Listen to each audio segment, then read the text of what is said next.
Evening. Good evening. Welcome, everybody. It is very exciting to see so many of you here tonight for various reasons, not least because we have two very exciting speakers, one from Germany and one all the way from Yale here tonight. I think you're in for a treat.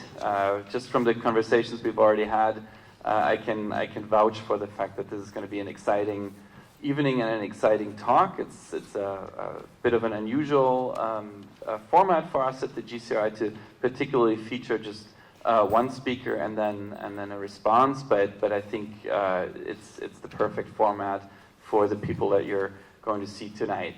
I think most of you know me and know our institution by now, but I'm going to say it again. My name is Gerrit Rössler. I'm the program manager for the German Center for Research and Innovation, and this is where you are tonight at the German Center for Research and Innovation.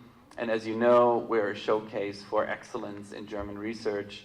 And there's 5 of us worldwide. There's one in Sao Paulo, one in Tokyo, one in New Delhi, and one in Moscow. And you found yourself in the one in New York, in case you were wondering.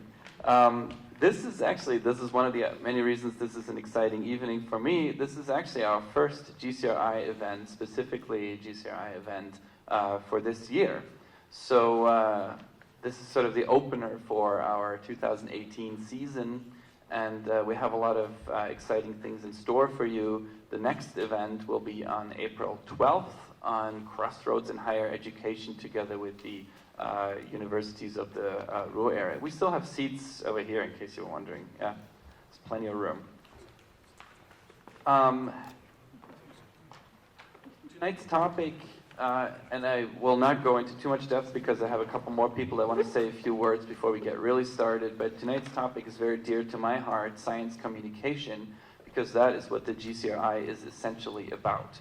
We want to talk to you about science. We want to talk to experts. We want to talk to science-curious people who may not be experts in a particular field, but who have a science background, and to a general audience, as well as policymakers and funders and so on. But this is essentially what we do here, is science communication. So this being our first event of the year, I think is particularly fitting. It's not just a GCRI event. It's an event that we host as usual together with partners, and our partners tonight are the German Research Foundation and the University of Cologne, and my colleagues from these two offices will speak in just a few seconds. So I'll leave it at that, but I'm very happy to have organized this event together with you. And when I say I organized it, what I really mean is my team. You've met Julia downstairs, and Katharina is over here, and our intern, McKenna, actually, this was her last day today, so she won't be with us tonight, but this is my tiny little team that puts on these great events.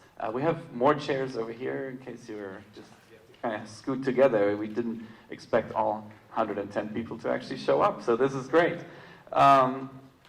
One more thing that I need to mention, and it regards the elevators. You may have noticed when you came in that one elevator is broken and the other 2 are sort of not always available to us. So during the event, if you need to leave, or during the reception if you need to leave, please try to take the stairs.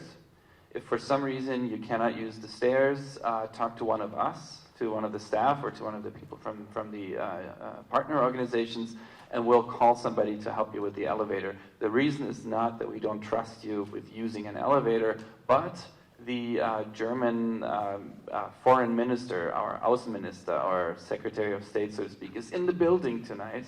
So it's extra high security. So use the stairs, only use them down. Do not go up under any circumstances. And if you need the elevator, talk to us. So this is from me. And I'm happy to pass on the mic to my colleague from the German Research Foundation. Thank you very much. Thank you, Gerrit. It's a great pleasure to be here tonight. Great pleasure to see so many of you. A warm welcome from the German Research Foundation. My name is Rainer Grulich. I'm fairly new in office since last September. This is actually the first event during my term of office that we are co-hosting here in the German house together with the GCRI and the University of Cologne. So a warm welcome from my side. A few words on the DFG, the German Research Foundation. It is the central self-governing funding organization for science and research in Germany. It's also the largest funding organization in Germany and probably also one of the biggest funding agencies in the world for basic research. Different from most funding organizations in other countries, the DFG funds all the sciences and the humanities, hence also climate science, which of course is of a certain relevance here tonight. The main mission of DFG is to fund the best research projects of researchers and scientists at German universities, at German research institutions, with a strong focus on young researchers and on the very best. You may have heard, some of you may have heard of the Excellence Initiative and the Excellence Strategy, which are also administered by the DFG. And one of the missions of DFG is also to foster relations between science and society. That's why, together with the Stifterverband, which has a complicated name in English and it's even more complicated in German, Stifterverband der deutschen Wirtschaft für die deutsche Wissenschaft, so it's the German Donors Association for Science. It has an endowment from German business. Together with the Stifterverband, the German Donors Association, we funded or called into being the Kommunikator Prize, which is an award we've been awarding since the year 2000. And it's an award that especially is given to scientists and researchers in recognition of outstanding achievements in communicating science to the public. And Stefan Kröppelin, who is here tonight, was the last recipient of the Kommunikator Prize for his achievements in that field. The award is based on originality of your methods to communicate your science and your work. It's based on a long-term commitment of the scientists and also of the breadth of approach in communicating your work to a wider public. Yeah, and this is obviously, communicating science is obviously something that the DFG connects with the GCRI, as Gerrit just pointed out, and with the University of Cologne. That's why it's a great pleasure to be a co-host tonight for the DFG, together with the GCRI and the University of Cologne. And my thanks, before I hand over to Eva from Cologne, my thanks go to Stefan Kröppelin, the Kommunikator awardee from last year, and also to Kat Bagley to be with us tonight. Thanks so much.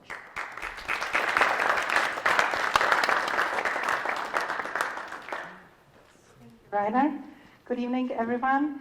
My name is Eva Bosbach. I am the Executive Director of the University of Cologne, New York office, one of the co-organizers of this event together with the German Center of Research and Innovation and the German Research Foundation.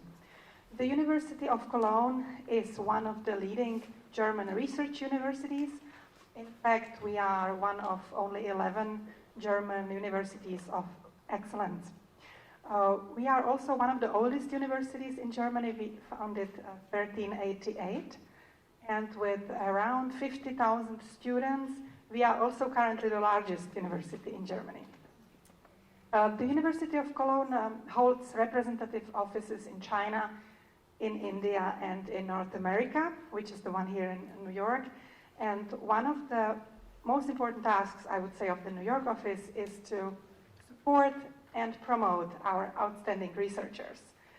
So that's why I was thrilled when, actually just a few months ago, Stefan Kröppelin wrote me that he is coming to the US to give a talk at the Yale University, and he might be able to squeeze in one for New York as well.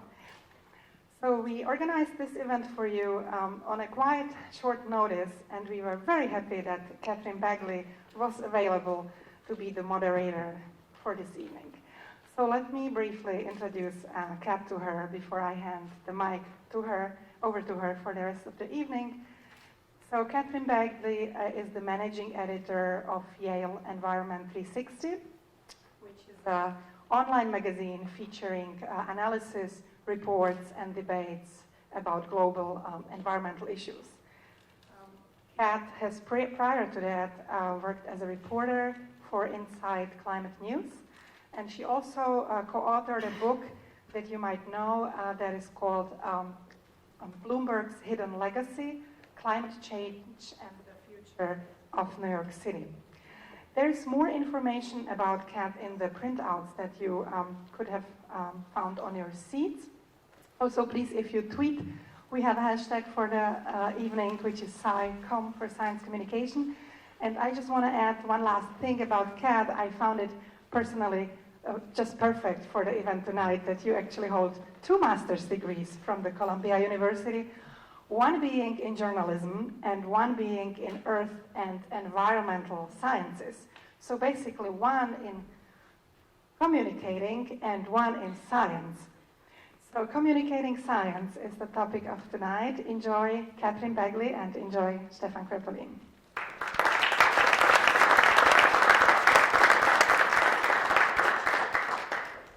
Thank you guys for all coming tonight. It's a pleasure to see you from afar and get to talk with you more in the reception following the talk and Q&A tonight. It's my pleasure to welcome Stefan here. So geologist Stefan Kröpelin has been studying the climatic history of the Sahara, the planet's largest hyper-arid desert, and probably the least known place on Earth, for 4 decades. Based at the University of Cologne, he has taken more than 60 expeditions to the Sahara, enduring week-long sandstorms, diseases, run-ins with heavily armed troops over the years. Basically, anything that could happen has happened to him while in the fields. And Nature, the journal Nature magazine, called him, quote, one of the most devoted Sahara explorers of our time. Over his long career, Stefan has not only conducted critical scientific research, but he's been a master science communicator, popularizing the history, landscapes, and people of the Sahara like few others.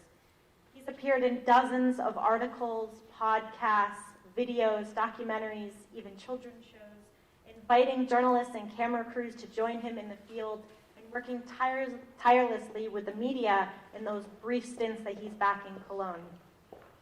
He's one of the only scientists with an entire section on his webpage devoted to his media appearances. Other scientists take note. It's very helpful as a journalist to see that. And he played central roles in helping to get 2 Sahara ecosystems listed on UNESCO World Heritage Sites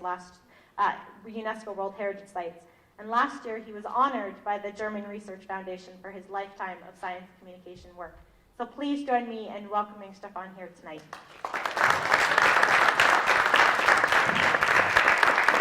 So, good evening, everyone. Thank you for coming, and thanks for this very kind introductions of all of you. And I'm also very glad to be back to New York City. 65 years after I've been here for the first time at the age of 1 year with my parents, and that's maybe one of my roots because my father was a journalist and my mother at the time as well. Too loud? Sorry. and they were also in the resistance during Nazi Germany and so on. And so they've been invited also to see my grandparents who emigrated to New York after the war. And they've been invited as journalists, and they took me along. And so I don't remember anything except what my parents told me. Anyway, that wasn't so, I wouldn't have thought at the time to be back here 65 years later.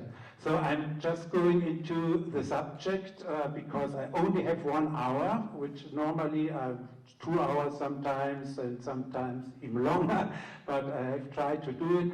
And as you see in the title, I'm trying to tell something about what we did during the past almost 4 decades and what of this basic research in one of the least known places on the planet made it into the media. So it's not maybe evident that if you're working in really in extremely remote places where there is no population density, 0 for the last 5,000 years, that anybody's interested, because many people think, well, in the desert, okay, there's nothing in the desert, so what to talk about it? So I will first say a few words about the challenges and the risks and the rewards of science communication for a geoscientist like me. And it's the example, of course, of my research, my own research, and not a general approach. And of course, as Paul Watzlawick, when he was in Palo Alto and Stanford, said, well, one cannot not communicate. So many scientists say, well, I'm a scientist, I don't bother much about public relations or bringing my results into the public, but in the end they're communicating as well, but only in another way. And so why do it? And of course, well, a basic thing is, well, you can feel a responsibility towards the taxpayer and to show what you do for the money, because all my whole academic life, I was supported by the Deutsche Forschungsgemeinschaft, the equivalent to the National Science Foundation. And of course, this is basic research, not funded by private companies, but some we got also a bit, but generally by the taxpayer in the end. And second, especially for young academics, it certainly helps to approach the public. And I think I'm no more young scientist, but I think I would encourage all young students to try to reach the public, and that's even some university also part of the curriculum.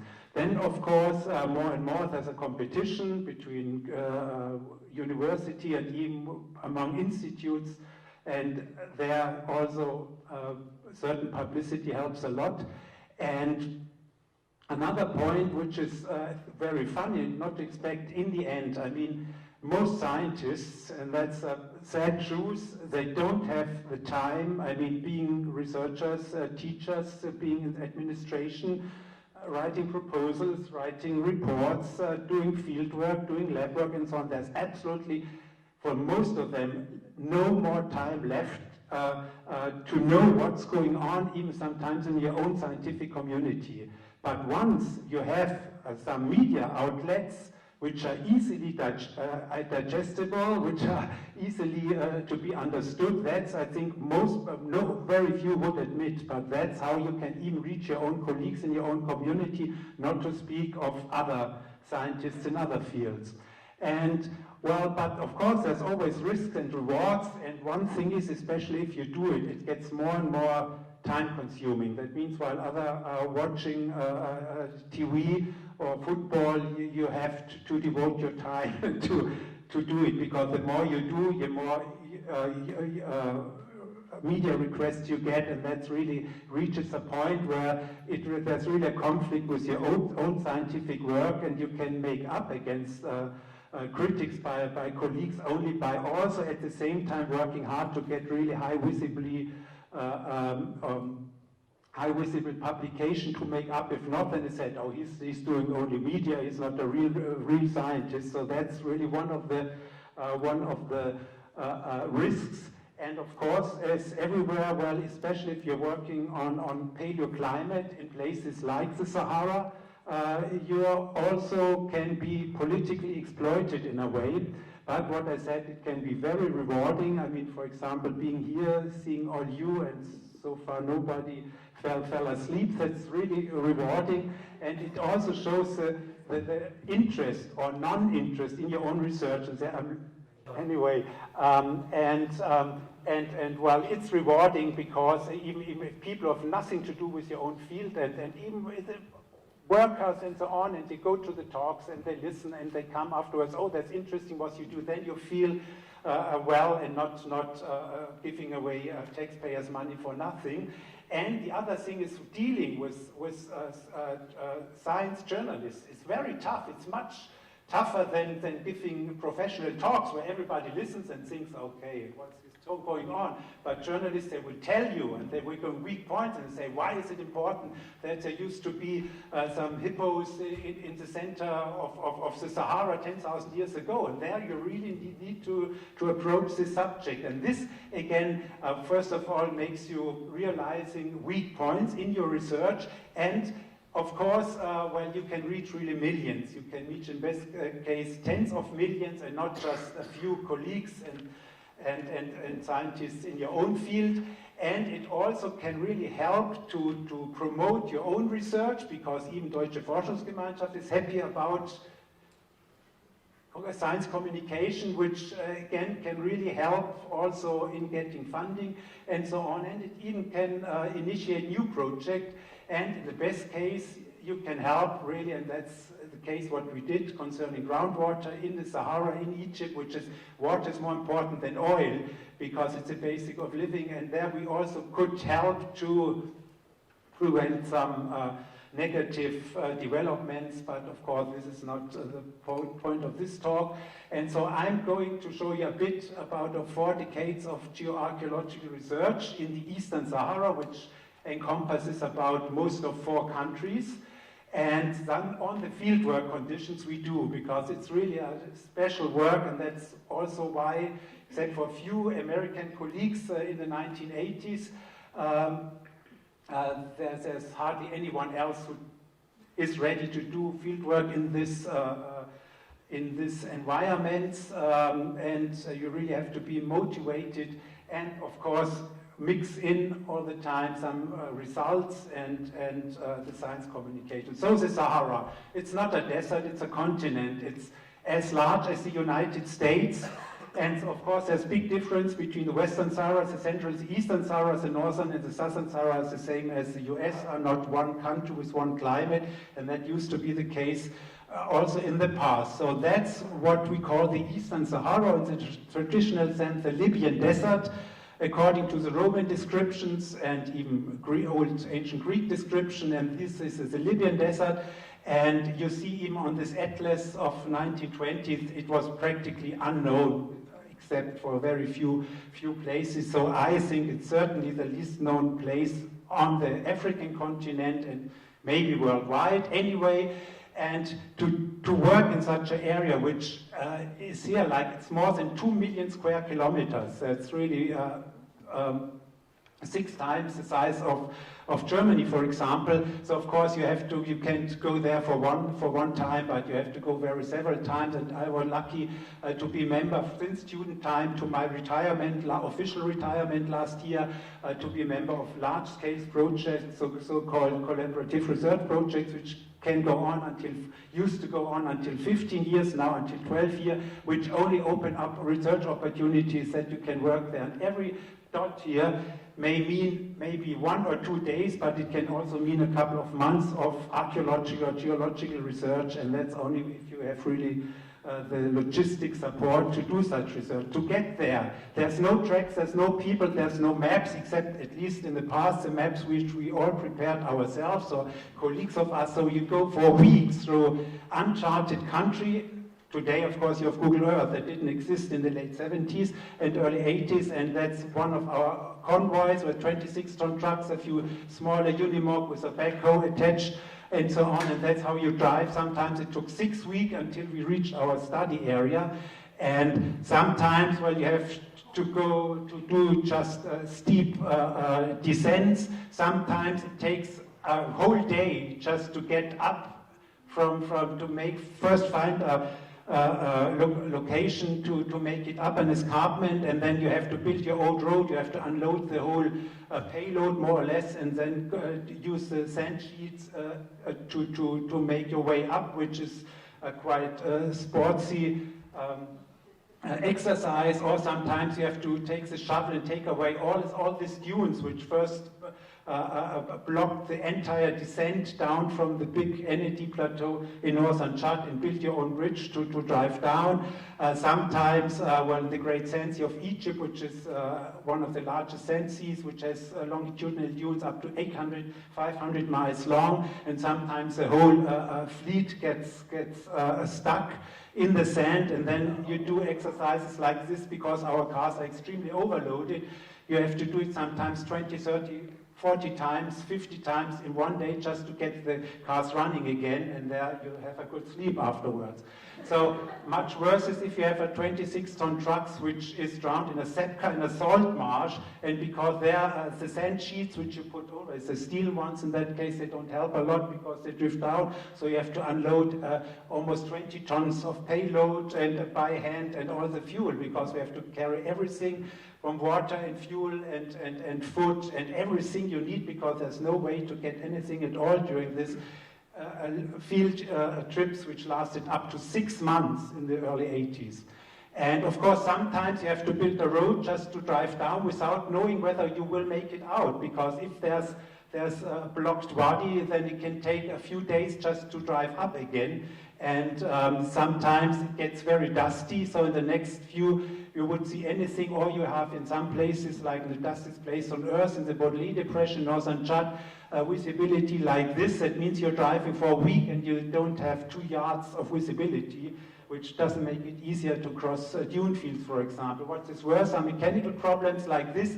That's the back axle of a Unimog, and so we had to drive up to, well, almost 50 miles like this, taking the backhoe as a force replacement for the force wheel to make it close to the Nile Valley 1 year, or like the Tibesti Mountains, and that's, well, where you go. I mean, there's no track, not even for gazelle, and in some places, if you're lucky, you can get donkeys to help you, that you don't have to carry everything yourself, or camels, but very special camels who can make it up to the highest and largest mountain of the Sahara. Sometimes you walk with, normally we don't have guides because there are no more guides for 5,000 years, but in the Tibesti Mountain there's still some Tubu who were raised there, who lived there, and they help, and you walk for 1 week up to the highest mountain of the Sahara, the Imikusi, and he walks in front with a few dates and a bit of water like Moses, and you're just following days and days.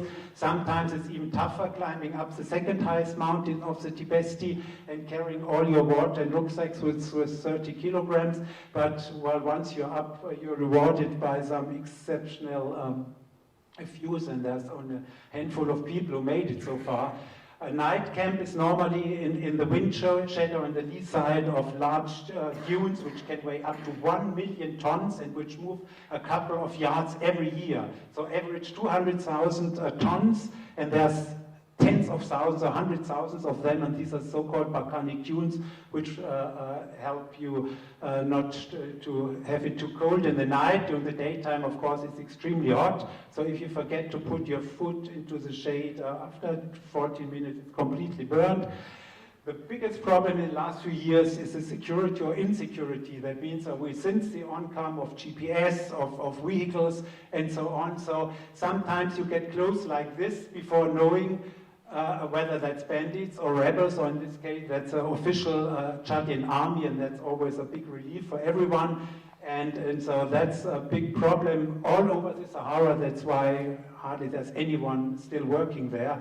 Worse are even the mines, but these are the places where my colleagues always drive directly in my tracks when you're crossing mined areas, especially during the Libyan Chadian wars in the early 80s. What is worse, there was not one of my cars and my responsibility, and to drive on an ancient tank mine, which might be from World War II in some places in Egypt, and it happens, but neither his driver and his wife, they got out before the whole car exploded.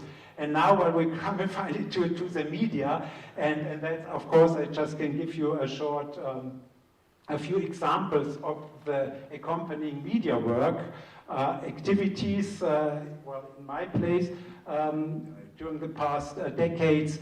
And well, it started more or less with a short version of my PhD, which was published in Science, which of course always helps, and even helped in '87 to make it into the media. And this was on the former largest tributary to the Nile, the so-called Wadi Hawa, or Lower Wadi Hawa, which you won't find on any map to the present day. So it's 400 kilometers long, up to 10 kilometers wide, and it was still active until 2,000 years ago, and on all maps, and that's how it looks today. And the only see that it was not as arid as it is today are some windows with some former swamp or river deposits, but even people drowned in this. This is a skeleton which was cut by the wind, So you see the skull and so on, and the bone, and this was no burial. So in a place where there's practically no more rainfall at all, where no scorpion or snake can survive, but people were drowning still 5,000 years ago, that's really a dramatic climatic change.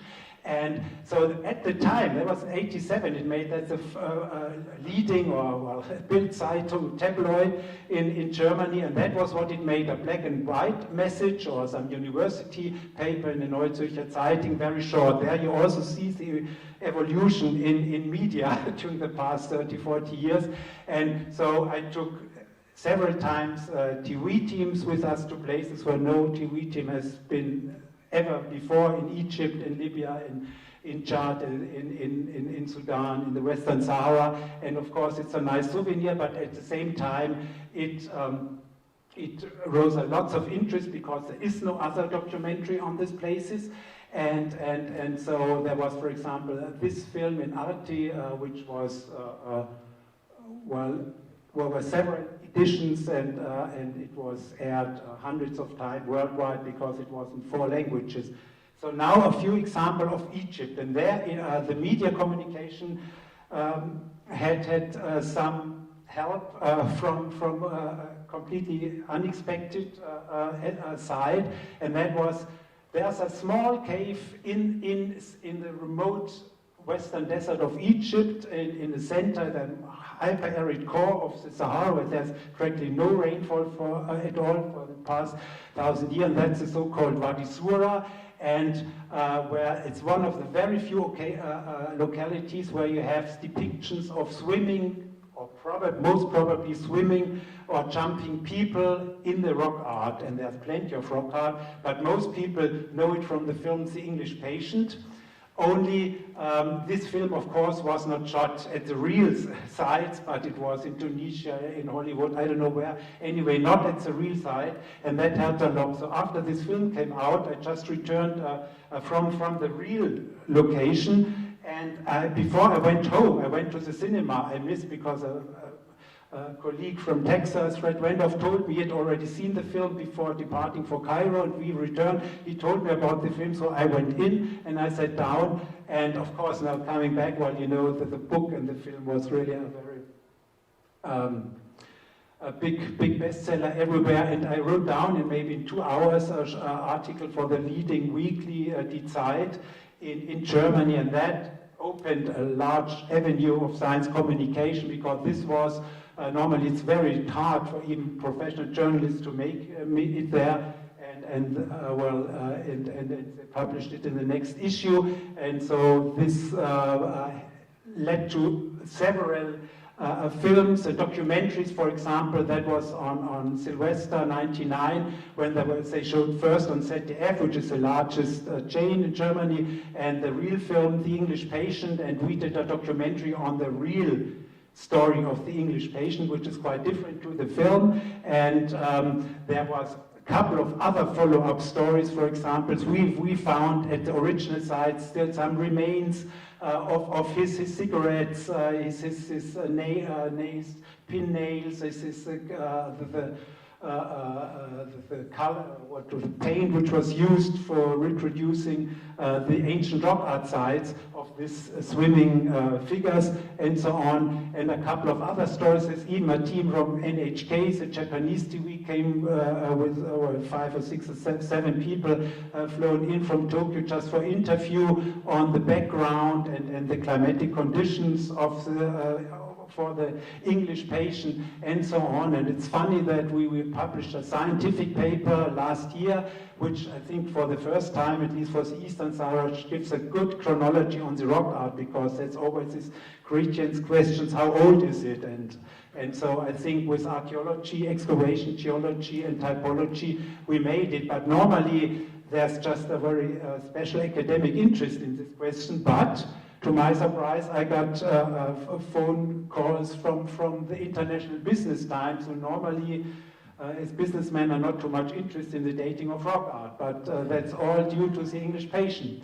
Another story was, well, one paper we did also in Science, which gave a synthesis on our research on on the prehistoric Neolithic occupation of the Eastern Sahara, which today is almost zero, but it used to be settled all over until it became dry some 6,000 years ago in the end, and then people didn't have a choice except staying and dying of thirst or moving. So moving was the key to survival, and that's what we could trace during this decades long of archaeological and geological work very good. And this made really raised lots of interest in international media like BBC or New Scientist, LA Times, and so on. And there was another film done by Arte. This is, I would say, the best European TV chain. And they sent a team and made a film which was aired hundreds of times in the end worldwide, because there were 4 language editions. But also the German or European National Geographics, it's called Geo, they also did 10, 15 stories on our research, and I was accompanied by leading author Uwe George, for example, also for another story on a special gem which is on the pectoral of Tutankhamun and so on, and just give an example of others who were interesting for the 6th of December, to see, looking at the desert as a place of silence and reflection and so on. And there's, you see, just to give examples of the various interests you can get into the deserts, where before everybody said, well, what's up? Why talk about it? And now I'll give you an example about the place my research focused during the past, soon 20 years, with this Chad, which used to be one of the largest countries of Africa in surface, but of course the northern part is also almost unpopulated in this part. Only in the south there's a higher population, one of the poorest countries on earth, but also one of the most interesting ones. And that's why I was always attracted by that. So I was with a team, Uwe George, in the late 90s, when the civil war found a provisional end, and you could venture there again. So we made, years later, I made excursion to the Erdimar, which is a plateau which is as unknown as the Gilfgebir 100 years ago. That's where these rock art depictions of the Swimmer's Cave, English patient story took place, and so on. That means here in this place, that's larger than the area of Belgium, never ever a single foreigner, or not to speak of a scientist or geologist, ever set his foot. No exploration. That's right, in the triple junction between northwestern Sudan and Egypt and Libya and Chad. And of course, it's unbelievable that to the present day you still can find such places where no matter where you go, you find something new, and which you can spot on satellite imagery. And that's, so I also had a ZDF team, because the funding by the Deutsche Forschungsgemeinschaft was not enough, because it's very, very expensive to get there and get extra cars.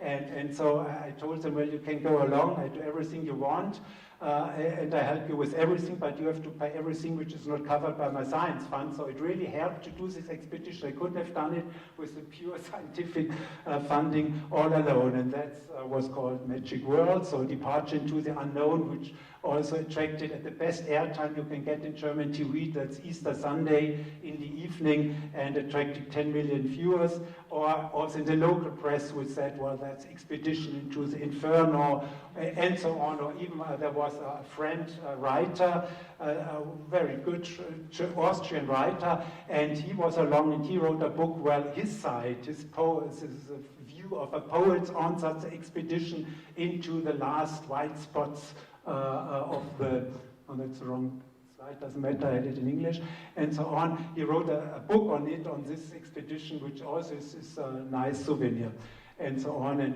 it was quite well sold. Or other nature magazines, European ones, who were also interested in these last white spots today, or even some company magazines who did a story on these last uncharted territories.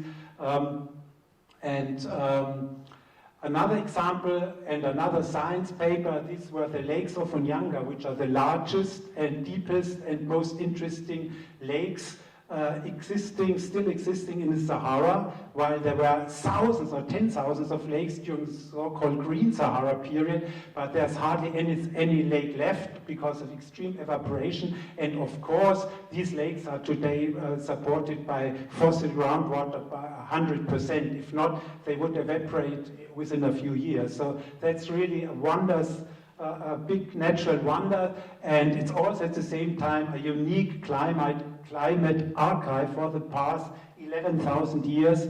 And after this publication, of course, there was really international attention from the New York Times and many other European and worldwide magazines and journals, and it really was 1 week where media requests didn't end. I was on vacation in Crete, and well, I didn't make it to the beach the whole week because one was a time zone shift, and then the next came, and so on. The vacation was rotten, but it was anyway nice to get this response. And of course, all the German research foundations who made it a cover story, and Der Spiegel, which is a leading weekly in Germany, made a long story about it and the outcome, and also videos and so on, and also English reports, and there were also up to 1 hour long special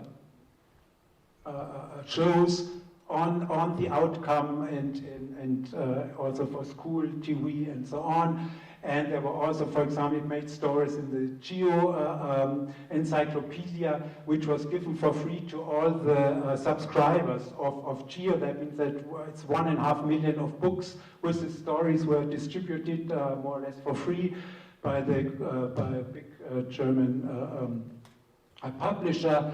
And also in France, where Chad is, as a former colony, is much closer to the rest of Europe, or even some glossy Saudi magazines who made long stories on it, and even interest in science podcast and so on, like this one, Forecast. It's a very nice podcast to see. And it's not only research and science, climate history, environmental change, prehistoric settlement, but at the same time, I always try to leave something in the countries where I've been, in my host countries, where I could work in many places as the first researcher ever, and with some exceptions under ideal conditions.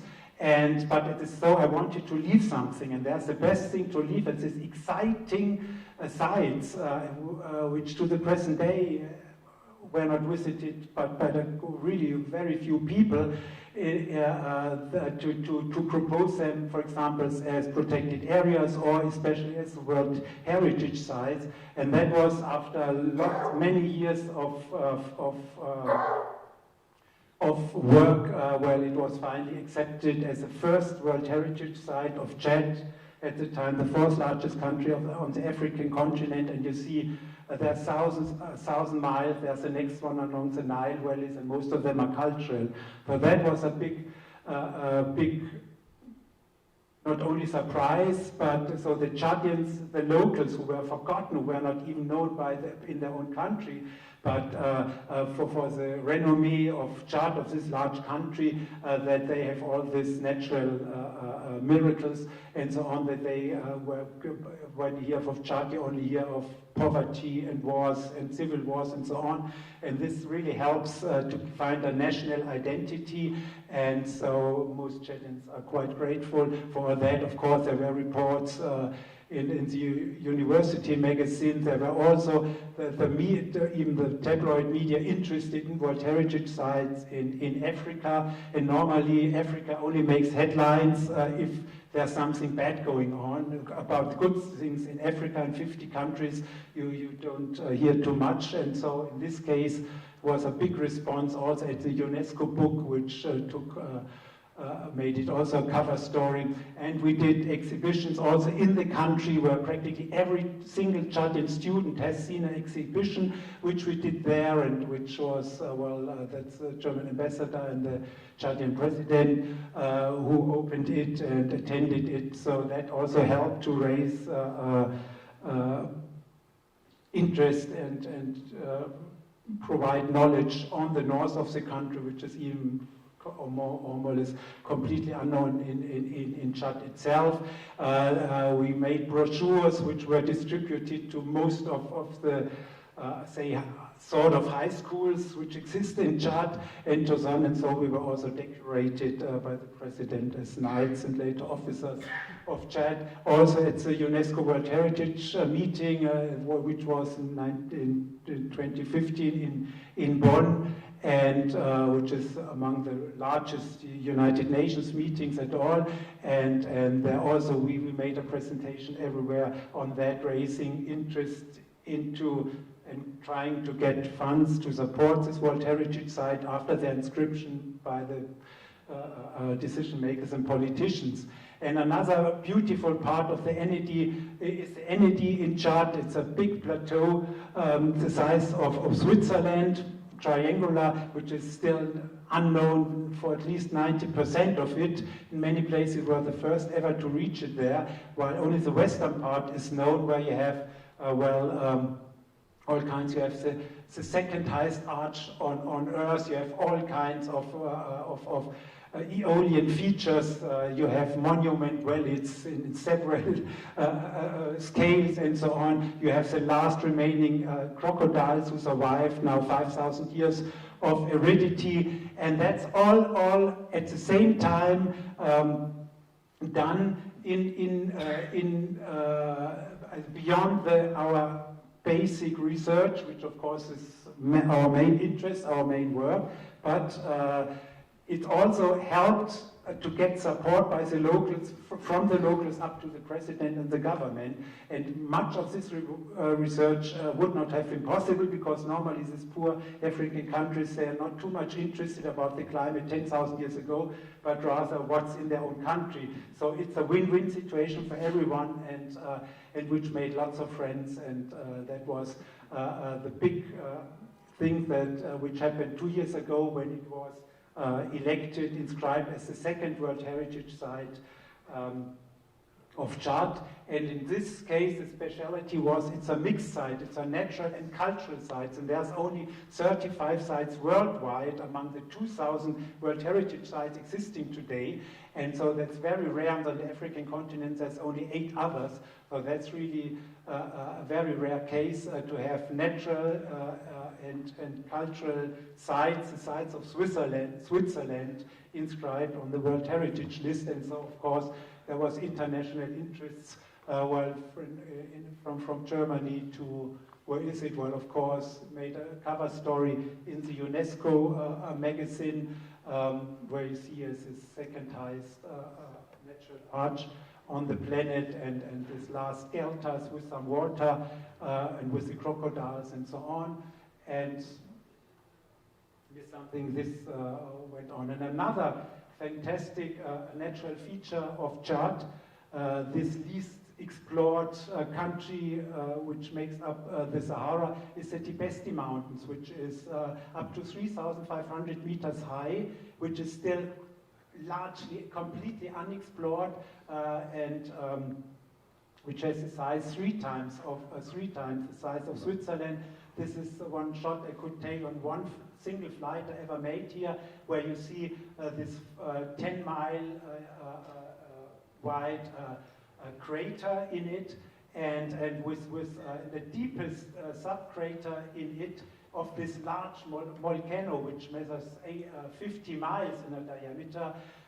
Nobody ever has taken a sample there. That means we sent the Rosetta probe to 500 million kilometers away to take samples and analyze on a remote meteorite or a comet to take samples, while the deposits of the deepest crater of the highest mountain of the largest desert on Earth hadn't been sampled or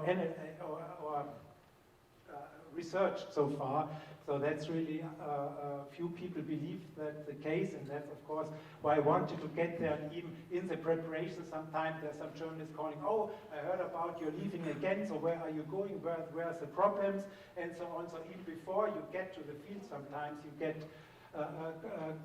contacted by media people or by nature, who of course said, well, that's directly at the border with Libya, how can you dare, isn't it too dangerous? And then you explain, well, I'm not ready to do suicide with my family and so on.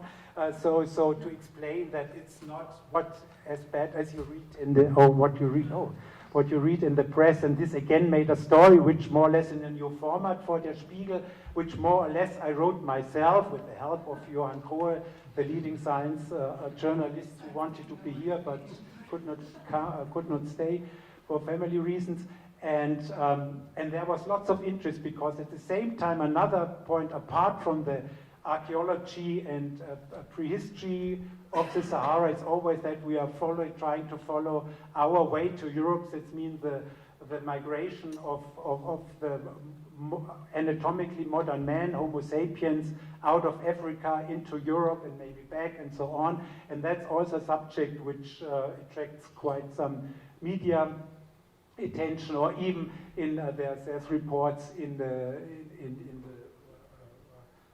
university journal for the employees at the University of Cologne, for example, or some blogs and science stories.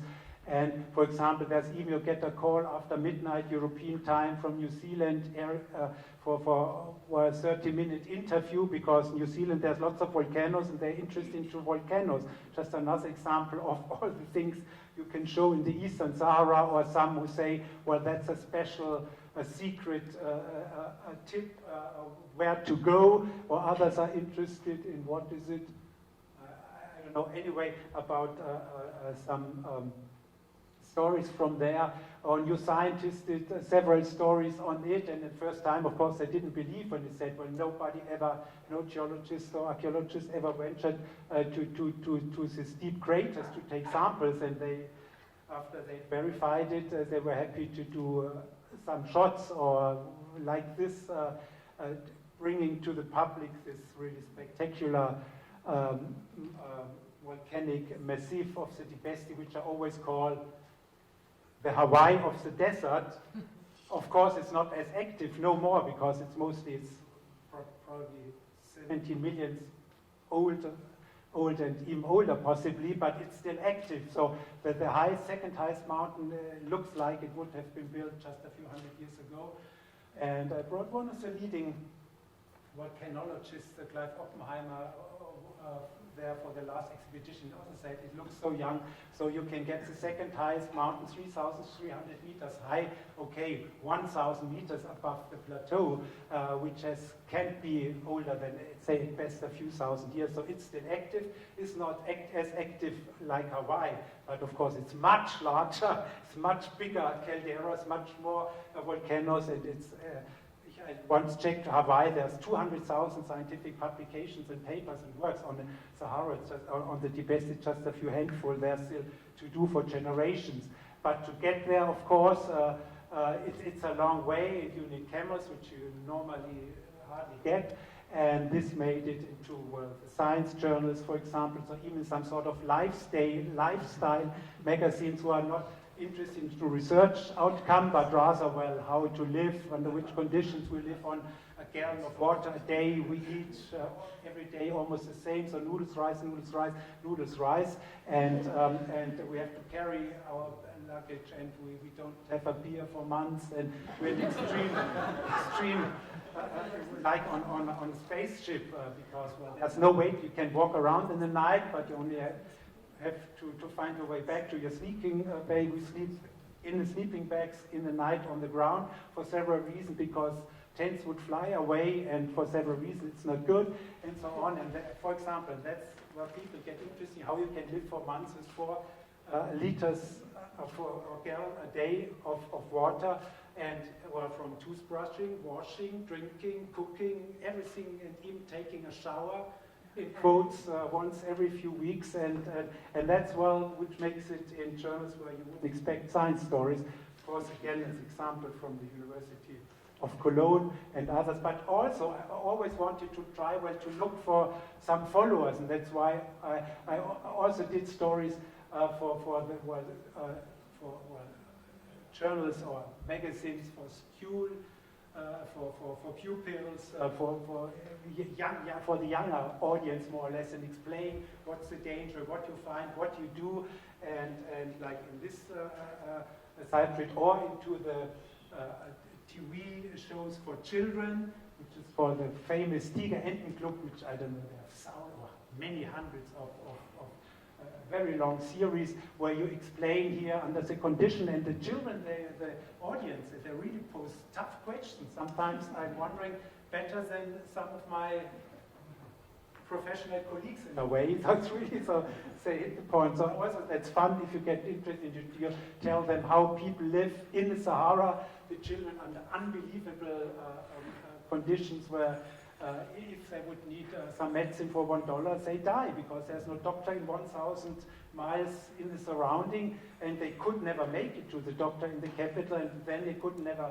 make it to the doctor because with an average income of $5 a month and so on. So, and telling the children that we are still in an extremely, even the poorest, or all of us in our countries is still unbelievably rich.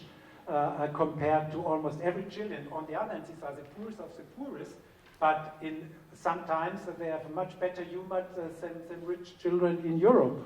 So, and that's all the stories you can tell. And of course, nature helps a lot. Nature and science, it's the Bible of science to the present day. Even you shouldn't believe everything which is published there. But anyway, and so such stories, of course, they help a lot getting other interests. And so, for example, I've been invited as a complete alien, as an exotic who is not even part of Facebook and so on, made it into the SciFu conference at the Google headquarters, which is co-organized by Nature, which is really a very exceptional conference or unconference, where they invite up 250 people all over the world, and normally I would never have made it there except as an alien. And so I was amongst Nobel Prize laureates about, all really the top of all fields as a Saharan exotic geologist. So it was a surprise, but there again was lots of interest in it. And so, for example, I met Larry Page a couple of times for hours, long talks, because probably has never known someone like me, and so was invited again and gave talks because I just wanted to get there to listen, because there's so many interesting people, and then they forced me to do a talk, and so I gave a talk, and then again, very patient, and all these other very, very interesting people got interested into the desert. Or, for example, I've been invited then by Stuart Brand, who is really, I think, one of the big heads of the West Coast, and not only he did the first festivals in California, or he asked he asked NASA to publish the first world-famous photograph of the blue planet, or who invented the world personal computer, and many who published the whole Earth catalog, which Steve Jobs called the beginning of the internet, and so on and so on. He's really a great guy, and so was happy to give a talk at his 77, what is it? That was another talk, was at the SF Jazz Center, but at his 77th birthday, he gave another talk in the Interworld Cafe, and I can really propose it for a next stay in San Francisco. Very nice place, and it was a surprise for his birthday. And and now just a few words still on the risks and on the risks and say negative sides of science communication. Of course, sometimes you're used by big companies like Munich Re for publicity or for advertisements, but that's still okay if, you can go along what they do with your research. And of course, if there's excellent journalists, for example, like from the Wall Street Journal, who come for interviews and really is seriously investigating what's the place of the Sahara, of this huge desert on global change, is what's the trend for the future, what's going on there, because one thing we know for 100% sure, and in contrast to many numeric models of climate change and forecasts for the future, that every time the global temperature rose during the past 2 million years, every plus minus 100,000 years, the Sahara turned from a hyper-arid desert, which was even much larger than today, to a green Sahara, to a savanna landscape. The entire northern part of Africa, the size of the US, so that's a fact. And of course, if it's seriously discussed and proposed, then it's fine. And of course, you can say, well, of course, today it's man-made global warming. That's something different than in the past when it was a completely a natural process controlled by astronomical factors and the distance of the Earth to the Sun and so on. But generally, I would say, well, the important thing is once the oceans heat up, the monsoonal circulation is increasing, which brings much more humidity and water vapor into the Sahara, which then falls down as a rain, which raises the groundwater level and so helps to attract animals, wild animals, and later humans, and which is the basis, the increased rain for developed vegetation. Of course, I stick to it because, well, that's the result of a whole life of paleoclimatic research there. But if it's well discussed like this, it's perfectly fine. If it's in shows, science shows like Arte, where this subject is supported, and I firmly believe that during the past 30 years there's a positive trend towards a regreening of the Sahara. Places which look like this in the 80s, look like this in the 90s, the actual same places as many other examples. It's still okay because they are showing there's always winners and losers, and well, climate change, as everything in life, is never only bad or only good, but there's winners and losers, so it's okay. But once you get to the second largest weekly in Germany, and then, for example, you see that's a place in the lower Wadi Hour which looked like this until the late 80s, and today it looks like this. So there's no doubt that there's a positive trend towards regreening, because animals are coming back, gazelles, even ostriches and birds, and even toads and so on. So that's a fact. And but then it makes also cover stories who say, well, it's perfect, global warming is good. Then of course you are misused in a way, because they don't make a distinction. They're just selecting the samples which can put you a bit optimistic, and against all this, sometimes I would really say exaggerated climate collapse scenarios. But that's a problem, because normally you're not allowed to read the manuscripts, and then they only ask you what's your original quote. That's what you see, but you don't see what's made out of it. So that's a big risk, and we can hardly do anything against, because you don't know what comes out. For example, another except like this, for example, I had a 2-hour interview and said, well, there's always losers and winners. If it gets warmer, for example, which is true, you have Mediterranean plants in a Cologne garden, and you don't need less dollars for heating. But that was 2 lines in a 2-hour interview where I was talking about other things, but that's what they do. And that's the dangers, and well, you can maybe try to put a comment to it, which is very difficult. Sometimes it would need lawyers, so normally it doesn't work out.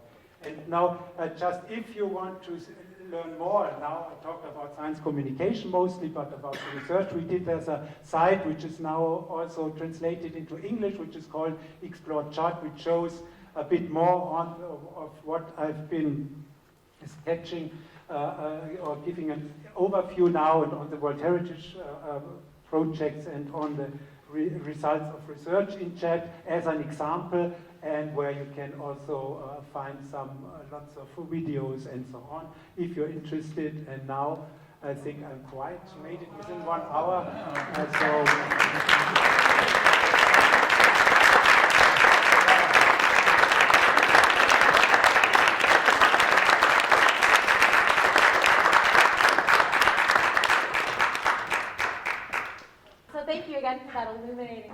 talk.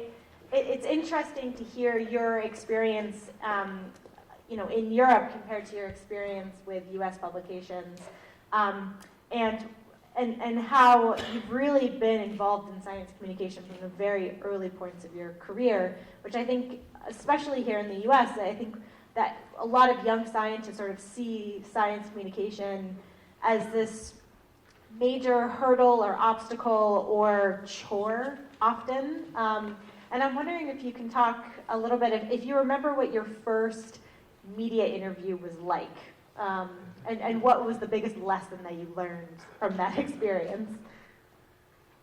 Well, if you ask me, I remember still when I was a kid, and my journalist father came home every evening with such a big staple of newspapers and magazines every evening, and we were, of course, mostly because I was a political journalist, talking about world politics, even when I really was a child. But of course, that's what I heard as a child. My father said, who tried to get sociologists and others to work, he said, well, it's so difficult to find a scientist who can communicate it that, well, a radio listener can understand the story. And so that's what I remember very early. And that was one of the beginning. I think there he even gave a hand when I was asked by the Bayerischer Rundfunk in Munich, where I've been living during my youth. He asked someone and said, well, write something. And so I wrote a feature, or was a feature on this, and that was really the beginning, almost 40 years ago. And then, of course, once it works and you get more requests and you like it, you take it as your leisure time activity, then, it gets more and more and more, and of course it arrives a moment where you can't do it anymore. But I think that was the beginning. So what has been the biggest change that you've seen over the last 4 decades? I mean, I know that's a very broad question, but I mean, have the demands of you from journalists changed? Are they looking for different things? Have you learned the types of stories that they're looking for? So what's been the biggest change that you've witnessed over the last 4 decades?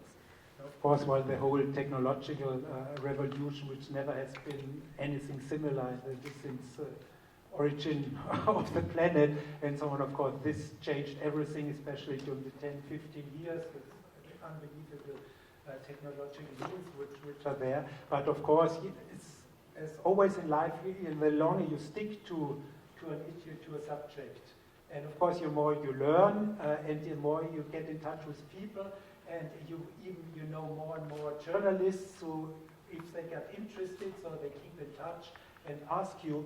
That means, what I said, the more you do, the more you get, and if you like it, so that's a tendency. And of course, as I showed a slide where you were happy to have a chapter in black and white with a black and white photograph in some of the leading newspapers, and later, you had entire covers and best airtime and numberless radio interviews and so on. And of course, it helped a lot that as you noticed as well, I took photographs from the beginning, and even when I was a student, I almost at the time when I still needed to put in the film rolls for 36 exposures and so on. So I spent all my student income on films, while my colleagues, they just took shots of geological sites, archaeological sites, but I also took on the field conditions, and that helped a lot. And it's, of course, from the visual side, it's much easier than maybe if you are into astronomy or geophysics or many other fields which are much, much more difficult to convey to the public. So, of course, it helped a lot, and at the same time, I hope I'm not that much vain, but normally the media, they always want to say, personalized, to have someone who leads through the movie, who leads through the story and so on, and that helps a lot as well. But it was tough in many ways, because normally these expeditions are extremely exhausting. Mentally, they are paradise, but physically, they're extremely demanding. If you're months away from your family, from running water, from everything. And well, now there are satellite phones, which I have a mixed feelings with satellite phones, because it was an on-off situation, you were gone, and all your families are new. There's no way to reach you for 2 months. And now, if the satellite phone rings, and so you're afraid, oh, hope nothing has happened, and if you're a team of 5, 6, 7, 10 people, it's always the risk something happen, and then you have to break up expedition return. So it's not every, of course, GPS helped a lot. We don't get lost like many times before, but this is a very a difficult condition, which today people, or I almost consider myself as reading an ancient explorer story from the 19th century, because, well, I mean, young people, they don't know there was a time without smartphones, without touchscreens. It's just 10, 12 years ago, and that's what we didn't have, and we lost our way and didn't know for 100 miles where we were, because there was no landmark, there was sandstorm, there were no tracks, and so on. And all the side stories, they helped a lot to convey the scientific content into the public. And you mentioned all of the multimedia that you bring back with you, and in my role at Environment 360, I am responsible for laying out the stories, and it's remarkable. You can't have a story now that's just text. It has to have these multimedia components. And my favorite is when I talk to a scientist, they've been in the field for months, and like, do you have any photos? Radio silence. And so, I mean, for example, we published a story today on efforts to save the most endangered conifer in North America, and trying to find a photo that didn't have somebody standing in front of it as a size comparison was remarkably challenging. So the fact that you're bringing back all this multimedia component. So are you doing that yourself, or do you have somebody on your team that comes with you to the field? Of course, the first 20, 25 years I did it myself, and as I say, I spent all my money just to have a few hundred photographs. So I was trading and I was giving away everything with my colleagues who had some spare films, just that because if you're in the middle of a 3-4 months expedition, you run out of a film. That was the worst which could happen to me, because I wanted also, well, not only take photographs, but also I always took notes, not only of scientific, of geological sections and archaeological sites and botanical finds, etc., but also what was going on as a team, the daily life and so on. And that what I mentioned, that for the many people it's much more interesting that the real scientific work we did. And so, of course, during the past 15, 20 years, and when I had lots of possibilities to take professional teams with me, and a professional photographer that was only twice or 3 times, well, was maybe 5, 6 times, and of course this amplifies extremely the output, because I'm no professional. I take lots of shots, but only maybe 2% are really good for publication on the side. So taking a professional photographer or filmer is unbelievable good possibility, but it costs 1 seat. And normally we have drivers, we have mechanics, we have people we really need. And so giving away 1 seat, which is not available out of 5 or 6 which you have for a scientist, that's always a big question. And so that was, in most cases, it was not the case. But if you take one, like I take many photos from northern Chad, just a photographer, Adam Polchek of the University of Cologne, came along twice, and of course he could supply. And if there were media requests for photographs, I said, well, please address Adam, and he could provide anything you like.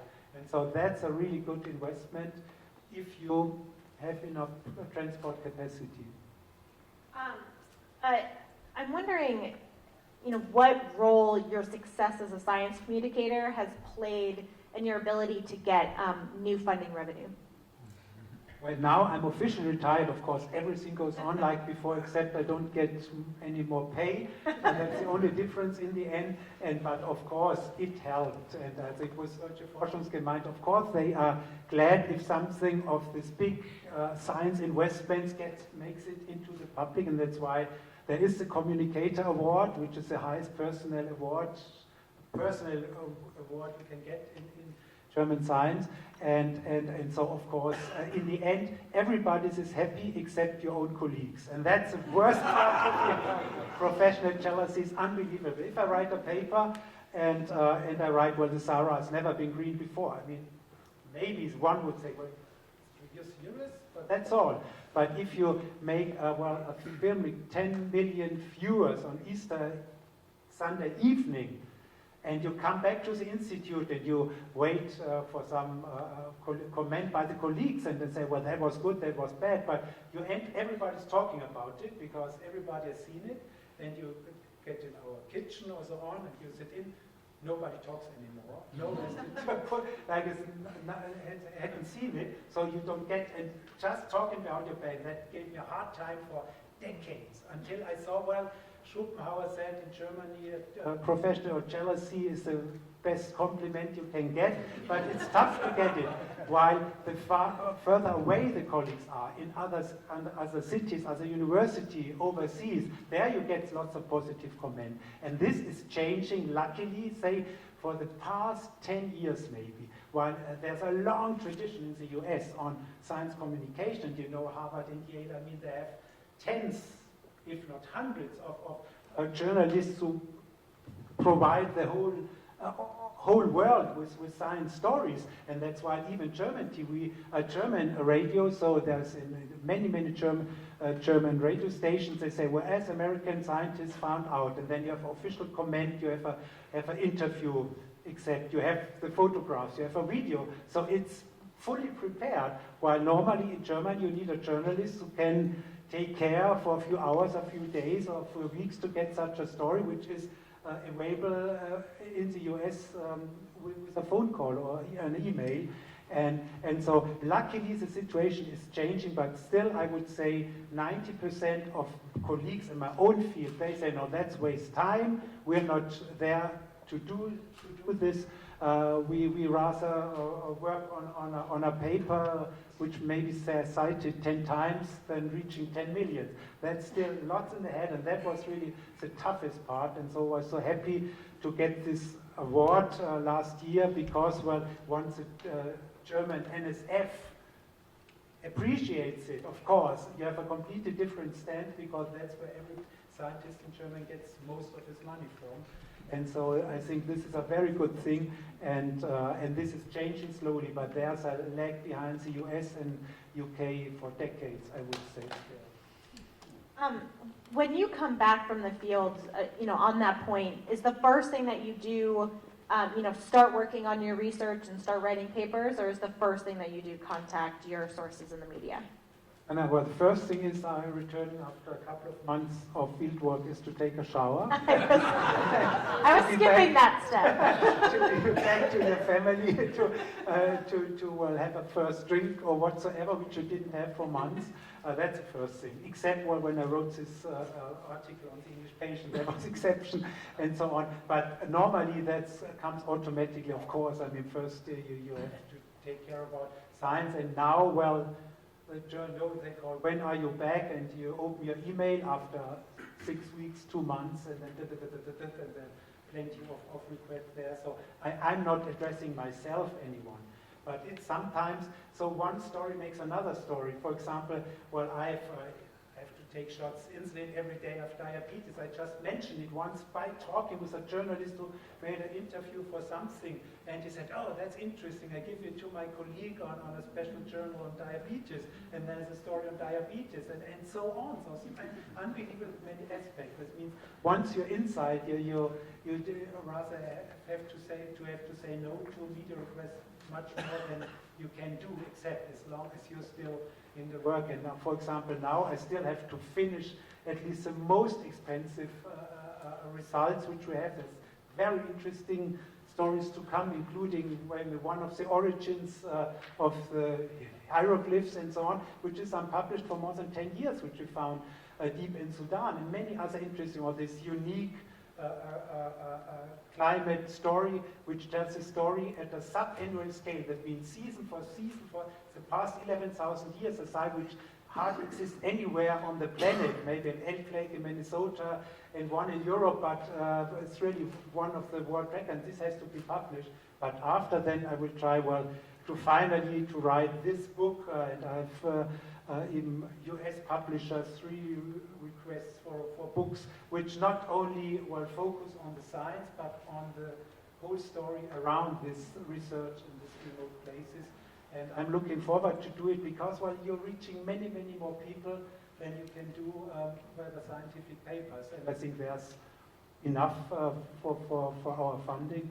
And so I'm looking forward to that, to have more time to make long stories and documentaries. And I'm not talking about requests now, National Geographic and Discovery, and tens of millions dollar documentaries which are in preparation, which I had to say, no, I can't devote now 6 months for such a big story, and now I'm more open to that, and I look forward, because it's fun working with media people and with journalists and film teams who are used to extreme, or the people who do it for such ventures, and they are very, very good in group dynamics, and sometimes it's much easier with a documentary film team than with your own colleagues, because you never find the perfect person for such research expeditions. To be someone who can change a tire, who can push the car, who can cook in the evening, who can is in a good mood, and not only is interested once he's on a geological site or does thing is an extreme closed circle and an extreme small team and so on, and then returning, not only because there's excellent field geologists, including myself, but then the paperwork begins. You have to return, you have to do lab studies, you have to take care about, well, students and PhD students, you have to write it down, which is the tough work. And that, for example, like Heinrich Barth, after whom we named our institute, more or less Heinrich Barth Institute in Cologne, as you know, University, and he also, when he returned, he was also criticized a lot for several reasons, but he had this unbelievable more than 5 year long journey, and he said, well, he rather would do the same expedition, 5 years travel again, instead of writing down the books. And there are some scientists who are excellent desktop workers. They return with a bit, and even sometimes before, like Fred Wendorf or famous archaeologists from Houston and so on. I mean, practically he was writing most of his books in the desert and sent it if someone came along. He took the manuscript back, so when he returned, he would only needed proofreading, and the next volume like this was out. And that was every year. So, but such people sometimes are not the best in doing archaeological excavations, taking geological sections, studying the plants and so on. For example, I took several times a botanist who's probably the most experienced botanist for the Eastern Sahara alive. But I mean, just to get from him one chapter takes years and so on, and he will take it all with him. And so it's impossible to find a perfect person, and then at the same time was good for say documentaries, because you work the whole day, you lead an expedition, you try to find your way to the site, you work the whole day, you can take a shower after 120 degrees during the daytime, and then before sundown, then the filmmaker comes and please give a statement. So he said the last thing you would like to do is giving an interview, and then in another language, in English, for example. Last trip to the Tibesti, I took Sercan Kitchan with me from Stanford University, a documentary and experimental filmer, and we were in the bottom of this crater after a long, difficult story, and there's some hydrothermal springs. And then he said, well, go down, just to make it interesting for the film is not ready, but it might be fun, and it's in black and white, and it really straight like the Werner Herzog films and so on. And so he said, now go jump into this bubbling water in the basin of a volcanic Sahara salt lake. So I jump in and go down. Say, well, go down and take your breath for a few seconds. And then you go up and say, wow! And then tell, within 2.5 minutes, the whole story. So we are here in the center of the Eastern Sahara, in the highest mountain, the Hawaii of the desert, and around there's nothing in hundreds of kilometers population. And the zero, the first who came here was Gustav Nachtigall in 1876, who crossed it and who thought it's not 1 kilometer deep, but only 50 meters, because he was also distant. And we trying to find information about past settlements and climate history and so on. And again, cut wrong, because I had to start laughing. Because if you do it like a slapstick in the end, or you do it quite well, and I thought, well, that's done. Now it's over. And he said, no, sorry, something, the camera was not good, or there was too much noise in the microphone, or there was a sand drifting through. Then I again took Brown, go down. I went up and so on. Something I really said, I was almost straight, and I had to start laughing. It was too crazy. And I did it 15 times. I said, okay, let's stop it now. We had to return to our camp, and we went back. And on the way back, I felt really not good and dizzy and something which I normally, desert is my life. I feel nowhere on place. I feel better than in the desert. So once I'm really, well, in the real desert, that's my best place to live. And I can't think of it. I would like to start right now.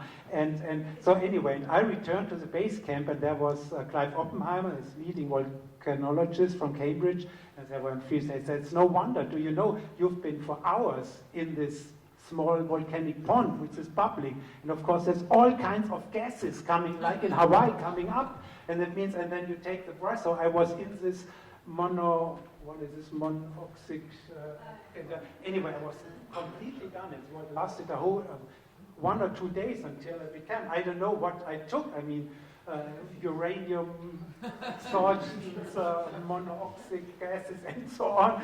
And in the end, I don't know whether it will make it into its film. So anyway, that was at least more or less funny, because you're in the water, and it was getting colder and colder, because the water is okay, but there's strong winds all the time. So with the chill factor, probably it was, I don't know, it was very cold, and I was really bibbering in the end. That's funny, but normally you have to do everything, and then he say, well, would you like to take one of my colleagues? Okay, let's go. No, I go to bed. No, leave me alone. I want to have a drink. Leave me alone. I want to have my tea. I would like to apologize on behalf of all journalists for that experience. That sounds miserable. The benefit of the print journalists, we wouldn't make you do that. So just deal with us. We're the good guys. Here in the U.S., a lot of scientists that get involved in climate research, and by the way, after this is going to be my last question, and then we're going to open it up to the audience for questions. So start thinking now if you have something that you'd like to ask. Here in the U.S., a lot of scientists that get involved in climate research have to deal with harassment. And we're not talking, emails saying, I don't like what you do. We're talking people finding the home addresses of scientists and stopping by. And one person that I talked to had somebody leave a dead animal on their doorstep, these are really, or protests outside of their office, or they've had to, unlist their contact information, their personal information, because they keep getting harassing emails. And I'm wondering if you've had similar experiences, and if there's been a difference between when your stories have been picked up by European publications versus if your research gets picked up in U.S. publications. No, it's not that bad.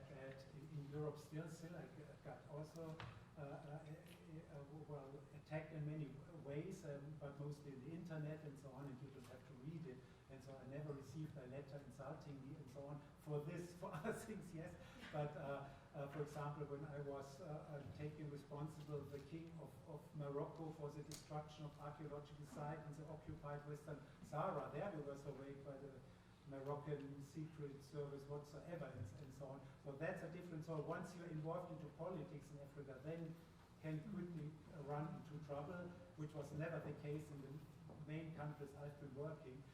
But on climate, well, that's nothing compared to what I hear from my colleagues and friends in Massachusetts Massachusetts University, Yale, and so on, who really gave a hard time, which is really beyond anything which is acceptable.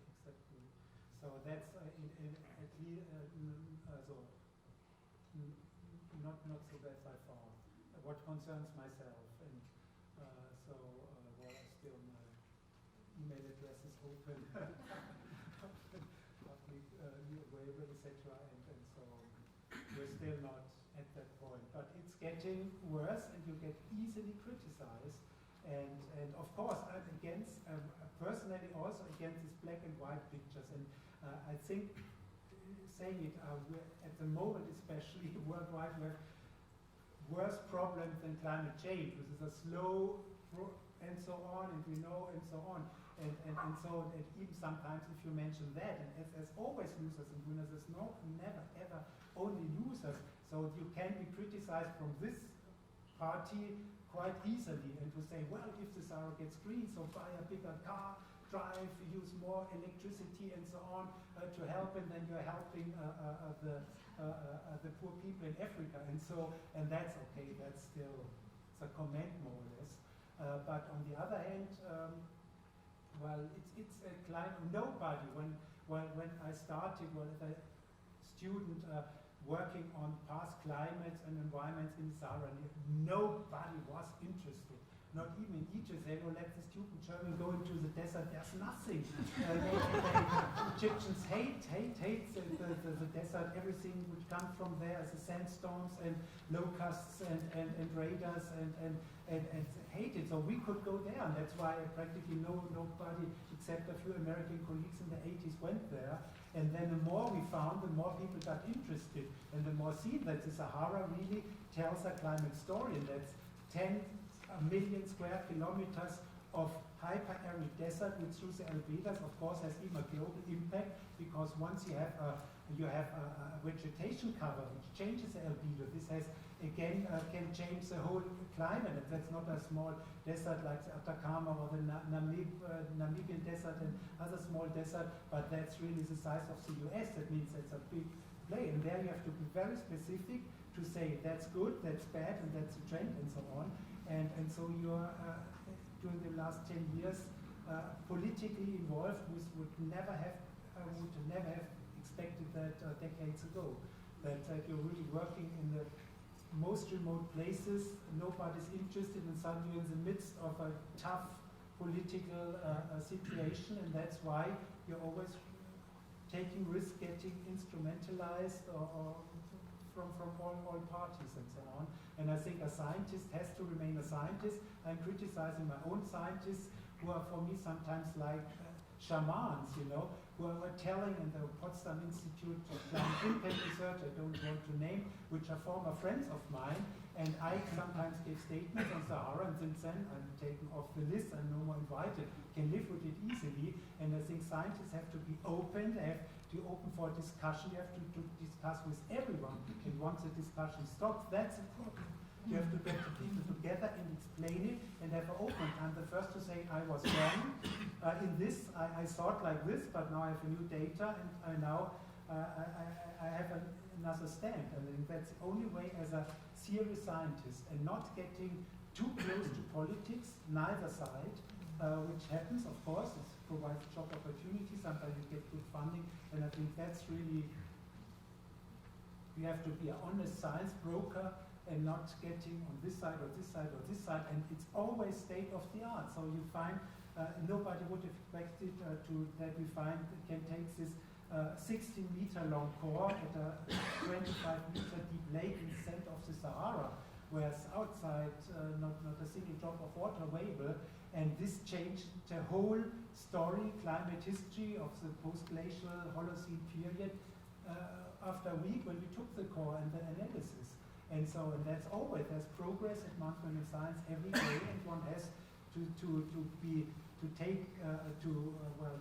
propose what's your best guess, but which can change the next day, and you have to stick to it, and not getting, how you call it, too orthodox, and say, well, that's now in the political line, I do it, or that's against the political line, I do it, but be open for discussion, provide your results. And it's the same with the public. So I think if not, one isn't a good scientist. So let's open it up to the public. Let's start right over here. Yeah. You and no. Jeff Robbins, I teach at Rutgers University. My main interest is the effects of technology on it. I've been in the Sahara, and I have a couple of questions. What motivated you to get interested in the Sahara in the first place? And relative to communication, does the Sahara have a message for us? In the sense, my motivation was T.E. Lawrence of Arabia. It's the silence that we've lost in our civilization. It was absolutely awesome. I've never experienced silence as I did on the dunes in the Sahara. I was there a long, long time when they were having camel expeditions from Timbuktu to Morocco. No, I love this question. Sorry, but this will make another evening lecture start again. No, you raised a lot of issues, and I really try to keep it as short as possible. That even I don't know when, but since I was a 6-year-old boy, I wanted to become archaeologist in Egypt because I was fascinated by the stories my father told, who made short visits with former chancellors and so on there. And of course, I think I've seen the film Lawrence of Arabia at least 10 times when I was a youngster. Of course, I read the old stories of Gustav Nachtigall, of Heinrich Barth, of Karl May, the old stories which influenced me. And I don't know exactly when, and I know when I was at school, yes, that was more or less beginning high school, and there's this German atlas, the Dirke Atlas, the school atlas, and I was always in geography, and I was looking at the map in the eastern Sahara, so where there was practically a white spot, drifting away. And then the teacher asked something, I was wrong, I did not know. And that's really funny that in the end I even professionally ended up where I wanted to be as a child. And not as an archaeologist, but working closely with geologists. So I can't explain exactly, but of course for me, my hidden, it's not hidden agenda, but it's my motivation is, you go to places, you're concentrated on yourself. And the first time, you know that's when you're sleeping under a million of stars in the night, you have a 360, I don't have to praise you, 360 degree horizon around you. It absolutely can be so silent that you can hear the hiss of meteorites falling down. So I got some comments he said, no, that's not possible, but I swear it. I heard it several times. Not everyone, so exception, it must be very quiet. So you hear your own heart, you hear the blood in your veins. Some Bedouins even say that you can hear your own bones. That I can confirm. But anyway, so and you're on the hand. That means on one time your own existence is nothing. So I mean, in the early days we brought some shortwave radio, and then listening to European or any politics, it sounds so crazy. You are there and you're alone in endless landscape under the sky, and you're living with the stars and the movement of the stars and the moon and so on, and so your own existence loses any significance. That means I don't know if it really. I was a couple of times close to to die of thirst, and that's of no fun. So, but say under other conditions, I would say it's much easier to die in the desert than in a hospital and so on, unless you get drugged or so on. And so, on the other hand, every single drop of water gains unbelievable significance, because one drop of water, or say a cup of water, can decide over life or death in a place. And so in the morning you wake up, you roll your sleeping bag, and there's a scorpion crawling, and you would never kill it, never, not even a snake, because he's surviving under this extreme condition like you do. So you get really, if you like it, you're so embedded into this situation. This is so rewarding, and if you come back, it's always say you really have a fresh mind, and you bring it back, which lasts at least until you open your emails. So that's, you like it. While others who took, I mean, therefore for such desert work, there's not, well, I like it, go from time to time, either you like it or you hate it. And I have many, many colleagues who went there for once, never again. So I said, don't remind me, it was the worst experience of my life. No friends, no family, no drink, no whatsoever. You can think of what else is lacking in the desert. You stay there for months, and they never do it again. You couldn't, and there's more and more of the students. I don't find any students and even colleagues anymore who come along. Because, well, for us was adventure. I would have paid for it to be a member at the beginning of such expedition. Today, they go, if at all, for once, and then that's enough for a PhD thesis and so on. While normally you have to get, you know the place, you have to find the place, you have to do, it takes a long time to get really to the subject, not take a few samples, put it into the machines, getting some analysis, and then publishing nice curves, and that's it. But that's the modern way. So I think we are completely extinct species of researchers, and I find laymen's amateurs. I have a list of hundreds of people who would come along and work as a mechanic, even if they are doctors or whatsoever. But for colleagues, it's very difficult. And so I think the next, and also, of course, the increasing insecurity, where some colleagues say, well, please, if you ever have a seat available, please tell me, I would love to come along, and so on. So I said, okay, this one dropped out, I have a seat away. I said, I only have to talk to my wife or friend or whatsoever. I don't hear a word for over the weekend. I call on Monday, what's going on? She said, no, I can come along, because she said, if I go, she leaves. She will be gone when I return. So another one lost. Well, you know, I'll take their seat on the next one. How about that? And then just the last word. So I think the next generation will be some sort of Mars robots who do the work inside. You're sitting at your desktop, and your remote controlled analysis is done on spot, and what probably an algorithm will write the paper. That would be an advantage I would like to have. But just to tell, but probably we can talk afterwards. So unfortunately, we are running out of time. I think we have time for one, maybe two, if they're really short, and we keep our answers short, questions. So let's see, in the back there. I was just wondering about airplanes. Did you occasionally come across aircraft wreckage in the desert? And if you needed help with either supplies or evacuation, could you depend on an aircraft that was just impractical? Yes, no, unfortunately never, and specifically not in real urgencies, which are not, that means if you could wait for a few weeks, maybe one day the German army would make a big thing to rescue, but then it's normally too late after 3 weeks. But normally, even in the Western Mountains, it takes at least a full week of driving day and night, because there are not even tracks or pistes to return to the capitals. And even if you would see the only hospital in N'Djamena, it's certainly not a place where you would like to go, except the French military hospital. That's different. There's no way, and of course you couldn't expect a helicopter, because in Chad there's only very few helicopters. These are 30, 40, 50 years old Russian helicopters who haven't been repaired for decades. So we had emergency landing recently when we were for this UNESCO survey. So, and they don't have the reach you would need them to have, or big aircraft in case there's no landing in most of the terrain. So there's no way to get, if there's something, and of course if you get bitten by a snake, if you get just appendicitis or so, that's it. Either you survive, you make it 5, 6, 7, 8, 9 days of driving, or you die. That's a risk you can take, but if not, the deserts are very healthy environments, but you have to be prudent, like in the mountains, etc. But there's no air rescue available. So unfortunately, I think we are out of time. But the good thing is that Stefan will be joining us in the back, so you can save your questions and go get him in the back. And is there? Okay. Oh, we have one. Oh, no, we have time for one more. Yes. Hey, people, Gloria, I was going to fly high school, New Jersey. Your talk was just fantastic. Thank you so much. I wish my 10-year-old boy was here to learn.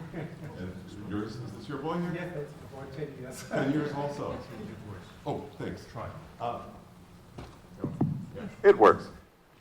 My question is, I guess, maybe a little bit different. I'm always fascinated by the German media. I know Germans don't like fancy Steuer. But when you compare in your work and the exposure that it got in Germany, and the space, I would imagine, that stations gave in Germany. How do you compare that with the United States? Do you find, I would be very interested to find out your opinion of, or your dealings with both. And I hope that's an appropriate question. Yeah, it's a very appropriate question, which I couldn't answer quickly. And I would really have to think twice, maybe, and we can discuss a few points of it, where in a global village there's no more very, very big difference. But of course it's a difference whether you talk to a German or Belgian or French or American or British journalist. That's clear. And well, of course there are excellent journalists in many of the leading science journalists. I learned a lot myself, and it's always a pleasure to talk to them. And but there are certainly some specifics, that's well, I can't explain it right now, but I think twice a week we can maybe go into detail while talking. So on behalf of the German Center for Research and Innovation, the German Research Foundation, and the University of Cologne, I want to thank you guys for all coming tonight. And please join us in the back here. We have drinks, I think there's some food, and we can continue this conversation. At some point they are going to kick us out, but please stay for as long as you can. We'd love to talk.